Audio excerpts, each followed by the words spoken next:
Evangelho, quinta-feira da 29ª semana do Tempo Comum. O Senhor esteja convosco, Ele está no meio de nós. Proclamação do Evangelho de Jesus Cristo segundo São Lucas. Glória a vós, Senhor. Naquele tempo disse Jesus a seus discípulos: Eu vim para lançar fogo sobre a terra, e como gostaria que já estivesse aceso. Devo receber um batismo, e como estou ansioso até que isso se cumpra. Vós pensais que eu vim trazer a paz sobre a terra? Pelo contrário, eu vos digo, vim trazer divisão. Pois daqui em diante, numa família de 5 pessoas, 3 ficarão divididas contra 2, e 2 contra 3. Ficarão divididos o pai contra o filho contra o pai, a mãe contra a filha contra a mãe, a sogra contra a nora contra a sogra. Palavra da salvação. Glória a vós, Senhor. Quinta-feira da 29ª semana do Tempo Comum, em nome do Pai, do Filho e do Espírito Santo. Amém. Queridos irmãos e irmãs, a Santa Liturgia nos dá a graça de estarmos caminhando sobre o 12º capítulo do Evangelho de São Lucas. E hoje para nós, nesse itinerário do Senhor, como já tivemos a oportunidade de falar, esse itinerário rumo a Jerusalém, Jesus, nesse momento do capítulo 12, faz essa declaração que em parte pode ser inquietante para o nosso coração. Porém, é importante termos presente que Jesus está diante de sua paixão. Então, logo após falar a parábola do servo que nós ouvimos ontem, o Senhor acrescenta essa declaração. Todo o Evangelho de hoje começa dessa afirmação de Jesus. Eu vim trazer fogo à terra, e como desejaria que este já estivesse aceso.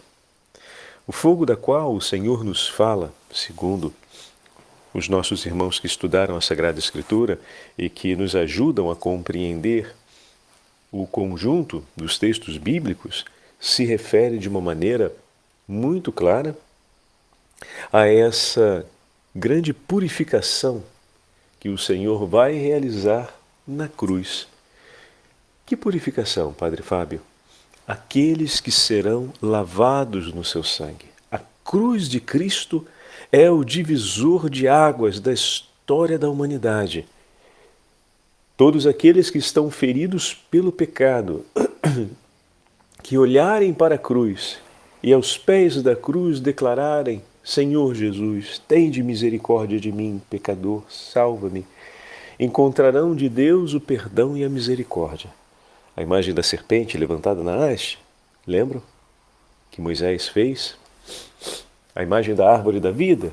E tantas outras imagens bíblicas falam a respeito daquilo que o Senhor fará, daquilo que o Senhor irá realizar.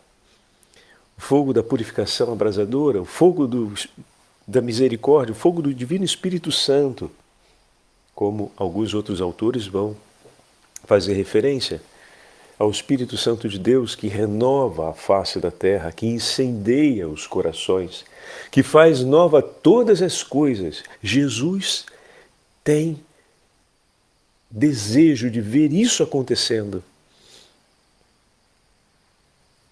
Como o Senhor espera pelo dia da nossa salvação, como o Senhor espera para que aconteça em nosso favor a salvação. O Senhor espera que em nosso favor aconteça o quanto antes a salvação. Mas vocês já repararam o que é isso? Significa que se Ele deseja que isso aconteça, Ele deseja que aconteça também a sua entrega de amor. Tem como desejar estar com Deus sem desejar também se entregar de amor por Ele? Essa é uma pergunta que fica para a gente hoje. Não tem. Não tem. Jesus não fala isso comendo pipoca sentado no sofá da sala. Não tem como. Ele está abrindo o coração dele, o Senhor está falando do que está no íntimo do seu coração, uma partilha, a gente usa muito essa expressão, né? Ele está partilhando o que está dentro dele, dentro do coração dele. Eu vim trazer fogo à terra, e como desejaria que já estivesse aceso. Então ele está esperando, ansioso por aquele momento. Tanto que ele vai dizer, devo receber um batismo, que é o batismo da cruz, e como me angustia até que esteja consumado, até que tenha sido oferecido. O Senhor deseja muito pela nossa salvação, deseja muito que aconteça a nossa salvação, que seja entregue o sacrifício da nossa reconciliação, o que significa dizer que com um amor ainda mais intenso, ele corre em direção à cruz, ele corre em direção à entrega. Não tem como amar e permanecer em comunhão com o Senhor sem amar também e desejar a entrega. Ontem nós celebrávamos o martírio dos santos jesuítas. Vocês lembram? João Brebo, Santo Inácio e os demais companheiros jesuítas. Tem um trechinho em que São João escreve assim: por 2 dias senti continuamente grande desejo de martírio e ambicionei suportar todos os tormentos que os mártires sofreram. Ele não escreve isso porque ele tem a vontade simplesmente de morrer pelo nome de Jesus, mas porque ele está se preparando para partir em uma missão que ele sabe que nessa missão ele vai entregar toda a vida dele. O amor dele é tão grande por ver o nome de Jesus anunciado àqueles povos que eles estão indo ao encontro, que ele está disposto a colocar a vida dele inteira ali. Se é isso que o Senhor lhe pede agora, ele quer colocar tudo. E ele começou então a meditar esse tudo do coração dos mártires. Como os santos mártires sempre tiveram esse vigor, essa força interior. Então, sabendo que dificuldades e sofrimentos poderiam acompanhá-lo nesse tudo, ele fala, eu desejo. Ou seja, não é o sofrimento ou as dores que virão que me farão pensar de maneira diferente. Eu continuo desejando entregar o meu tudo por amor a Cristo e por amor aos meus irmãos. E eu abraço tudo o que vier. E daí ele começa a escrever: Senhor meu e Jesus, meu Salvador, como poderei retribuir-te por todos os benefícios que já me deste, meu Senhor?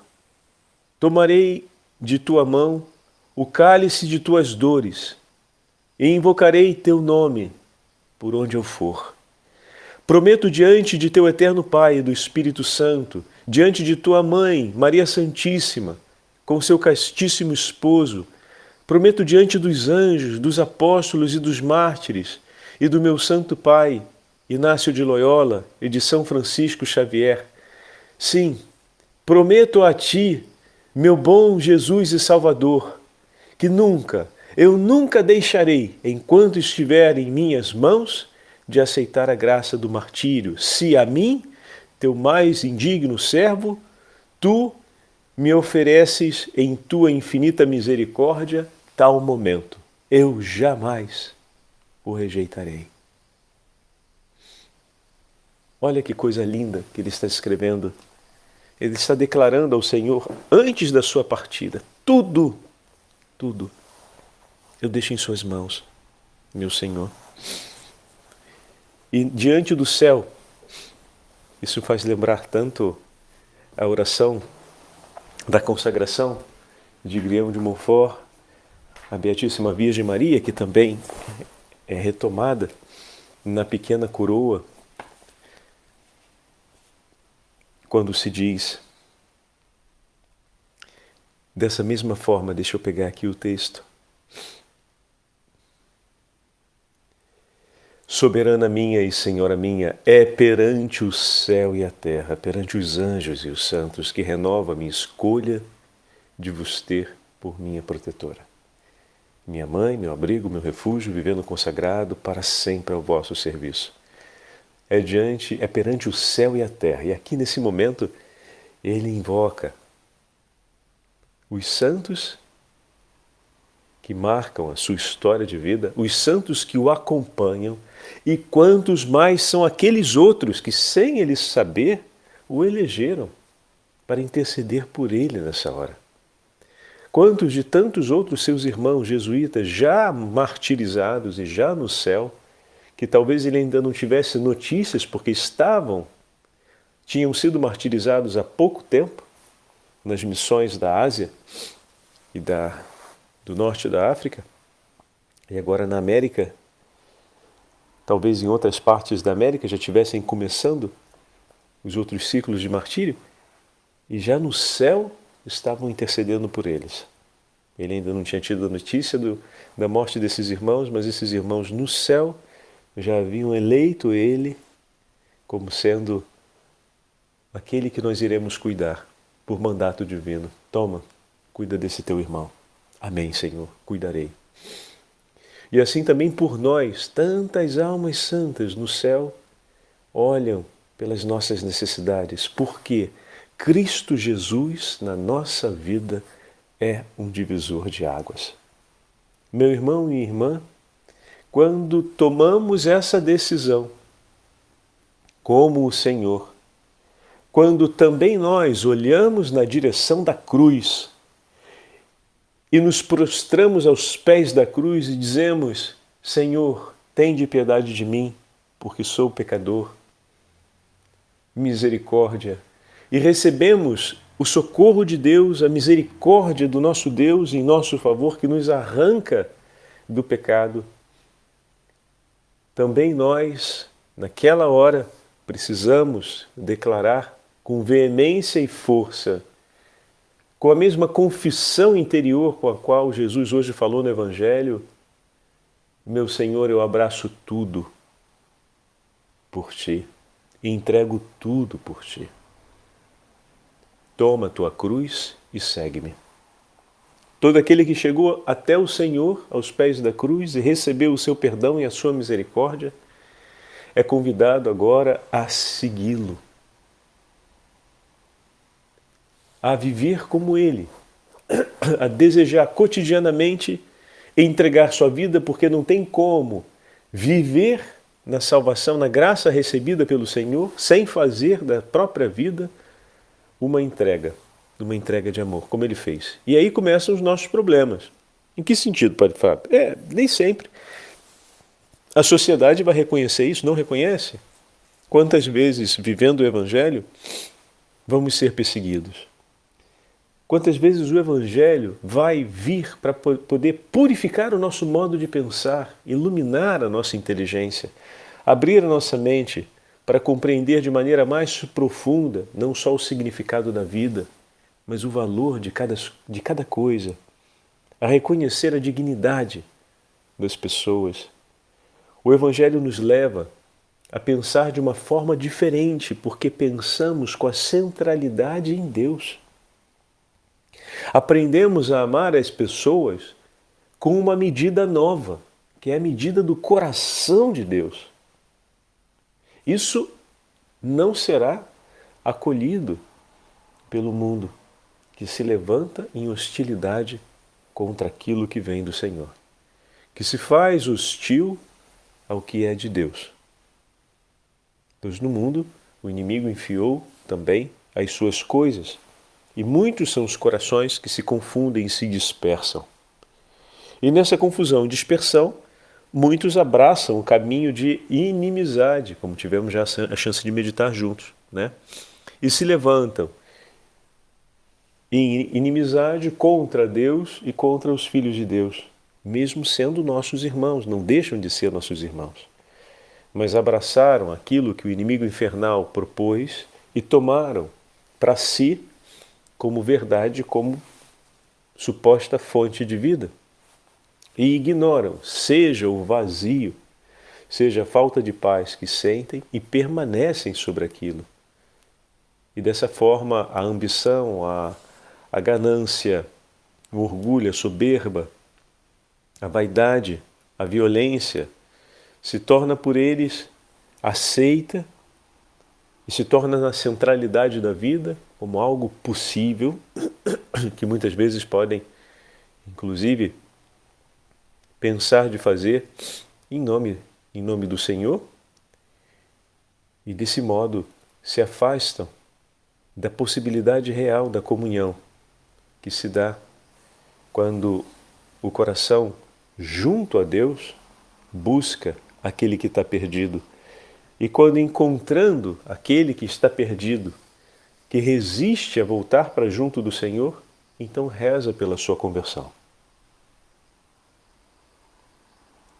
De maneira que um dia ele possa finalmente compreender e que esse dia chegue logo, assim como o Senhor deseja que a salvação, que o sacrifício redentor aconteça em favor da salvação das almas.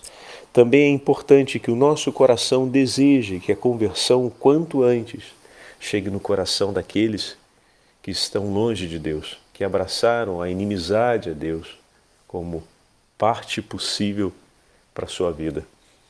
E dessa forma, muitos dos nossos irmãos mártires rezavam cotidianamente em suas missões.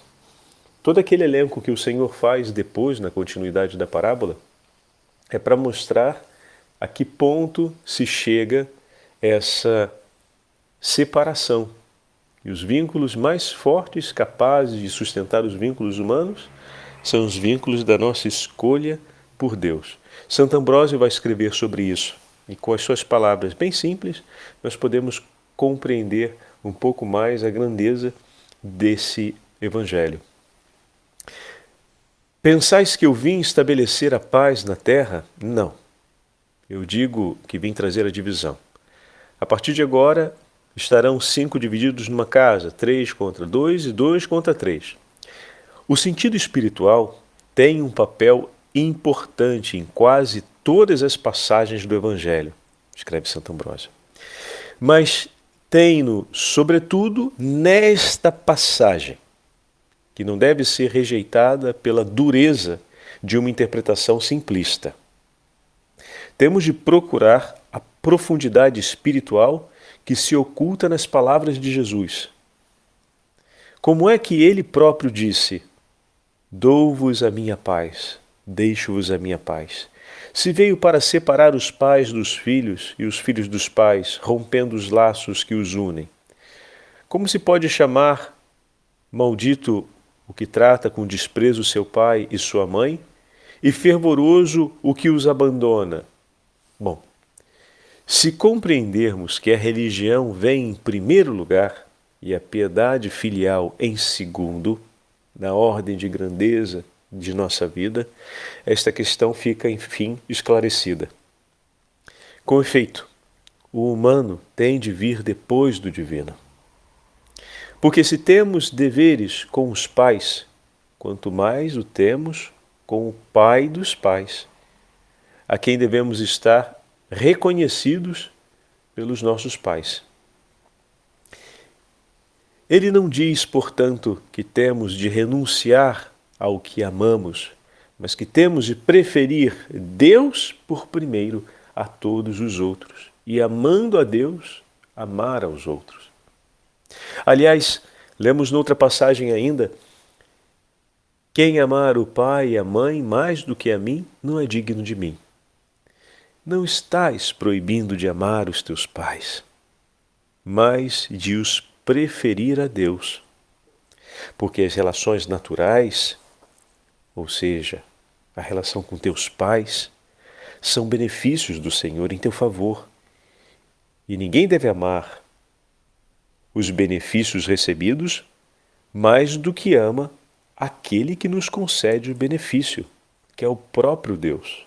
Aliás, aquele que nos deu tamanho benefício não seria o primeiro interessado a ver o nosso coração amando ainda mais? Olha que bonito. Como são simples, né? As palavras de Santo Ambrósio para nos ajudar. Se Deus que nos deu os nossos pais, não quer Ele ver que nós sejamos capazes, nos ajudar a sermos capazes de amá-los ainda mais do que os amamos agora? Mas para isso é preciso amar primeiro e amar mais a Deus. E desse amor com o Senhor Ele há de nos ensinar. Agora, a escolha por Cristo vai trazer tanta divisão porque é um separador, um divisor de águas, no sentido de que quando se abraça o Evangelho, a vida muda por completo. E aí é difícil, porque em todo ambiente onde o que vem de Deus e o que é do Evangelho não é amado, imediatamente se estabelece uma resistência. Mas até mesmo para essas resistências, nós temos a graça de pedir o socorro de Deus e a intercessão pela conversão dos corações. O Senhor esteja convosco, Ele está no meio de nós. Pela intercessão da Beatíssima Virgem Maria e de São José, abençoe-vos o Deus Todo-Poderoso, Pai, Filho e Espírito Santo. Amém.